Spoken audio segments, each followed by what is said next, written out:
বিমান চালাইতে জানে না সেই লোক জিদ্দা যায়, আমেরিকা যায়, সে যাওয়ার জন্যও কিছু প্রসেস আছে। বিমান রাস্তার থেকে ধরে ধরে নেয় না। এয়ারপোর্ট থেকে 20-50 জন ধরে আমেরিকা, 50 জন ধরে লন্ডন, এরকমও নেয় না। কিছু পদ্ধতি আছে যে ভিসা করো, টিকিট করো, বোর্ডিং করো, ধীরে ধীরে ধীরে ধীরে তুমি ওই বিমানে উঠো। এইটুকুন কষ্ট তোমার করা লাগবে, বিমান চালানো লাগবে না।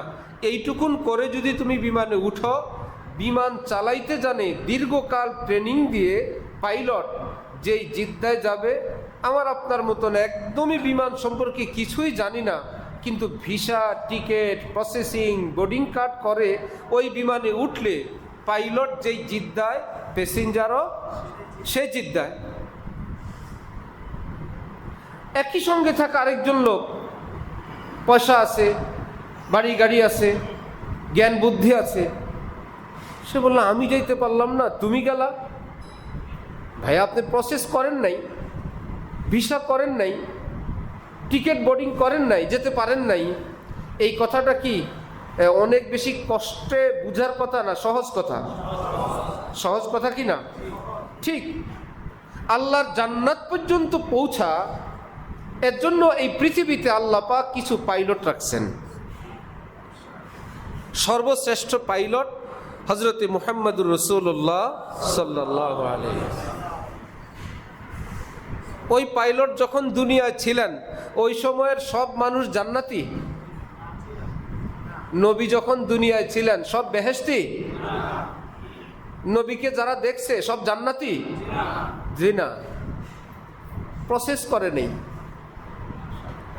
অনেক ধনী মানুষ, বড় লোক মানুষ, নেতা মানুষ, কাছের মানুষ, কাবার সামনে জন্ম হওয়া মানুষ, কাবা ঘরের সামনে যার মা গেছিল তওয়াফ করতে, পেটে বাচ্চা নিয়ে, ব্যথা উঠছে, জন্ম হয়ে গেছে কাবা ঘরের সামনে, মাতাফে। আবু জাহেল, আবু জাহেলের জন্ম কোথায়? কাবার সামনে। এই রকম জন্মের দিক থেকে কপালওয়ালা মানুষ, প্রসেস করে নেই, ভিসা করে নাই, লা ইলাহা ইল্লাল্লাহ মুহাম্মাদুর রাসূল, বিমান ছেড়ে চলে গেছে,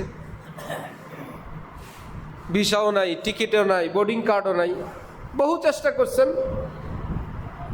আবার বেলাল গরিব মানুষ, কালো মানুষ, আবু হুরায়রা গ্রাম দেশের মানুষ, ওয়াহশির মতো জালেম,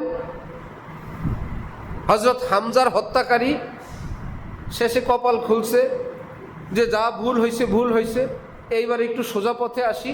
নবীজির চাচা হযরত হামজার খুনি ওয়াহশি, সে তওবাতিল্লা করে টিকিট ভিসা করে জান্নাতে চলে গেছে। এখন হইল ওয়াহশি রাদিয়াল্লাহু আন।